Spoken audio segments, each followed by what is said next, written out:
2 years ago, Dream Scenarios released starring Nicolas Cage. It was kind of mixed reviews. Nobody said it was really anything special, but I just watched it and I beg to differ. I have some strong thoughts on this film.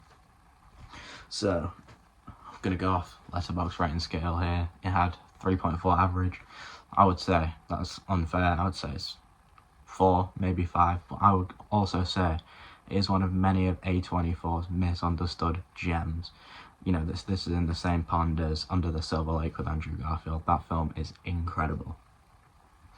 But there's a lot of things I like about this film. Obviously, Nicolas Cage standout performance. That's just him. He's standout in everything he's in. But I think the politics of this film are where we get interesting. For starters, there's strong, obviously it's all up to interpretation, but there's strong themes present of things like child abuse. I don't know why I said it like that.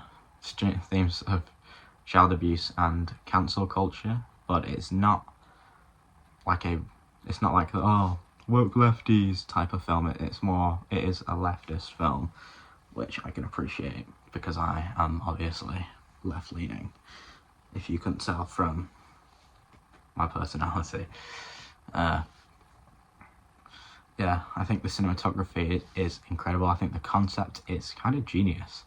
I think, just hearing the film, hearing the description of the film when it was first announced, because I remember I wasn't old enough to watch this film when it first came out, because I'm nearly 18 now, but my birthday is 2nd of August, so when this film came out, I wasn't even old enough to see it. Oh no, wait, it might have been.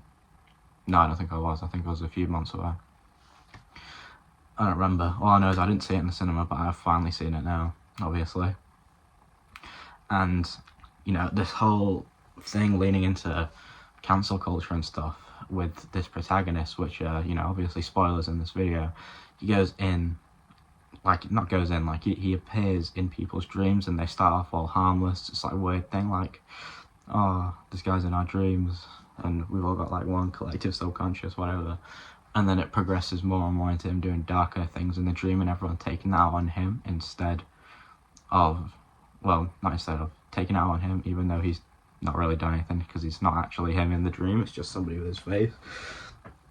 I think it's kind of a smart concept, one that we're not seeing utilised much, but I think A24 is good with these types of things. I can't remember if this is an A24 film. Beau is Afraid. I think that has exactly the same rating as this, and I also think that was a massively misunderstood film. I think that film was incredible. I think this is on the same wavelength. I would put them both at, I put Beau is Afraid at 5. I'll put this at 4, maybe a 5. It's a unique concept for a film, and it is executed quite well. I think it drags on a little bit at the end. It's paced really well, and then the end is just really slow. But I did like all the stuff about how when you become famous, you don't really have any control of your life anymore. Everything, because Paul, the main character, the main thing he wants to do is he tries to use this newfound fame before everything goes bad to start and to try and publish a book. He's doing it on ants, which doesn't. Well, it does make sense, but it doesn't for what he's famous for. But he tries to use that to his advantage to get it noticed, because it's something he mentions he's wanting to do for a long time. So obviously he tries to do it, and then by the end, obviously, as I said already, spoilers, the book gets published, but it is not about ants. It is about being in people's dreams. And he's there signing a book, and he acknowledges this is not the book he wrote. This is a book that was written about him by someone else, and everything he's passionate about, he's lost because of fame. And I think it's a really interesting spectacle into what it is like to be famous, because that's something we all overlook. And a lot of this film is just commentary that I think is misunderstood. And there's a kind of almost genius to it that we don't appreciate enough. It's written so well, it's produced so well. Visually it looks incredible, but story-wise, it's just shot and directed so well. It blends the horror and comedy together really well. I wouldn't really call it a horror though. I know genre-wise it is classed as a horror. I would say it is more of a psychological thriller, I guess. The fantasy element is unique, and I like.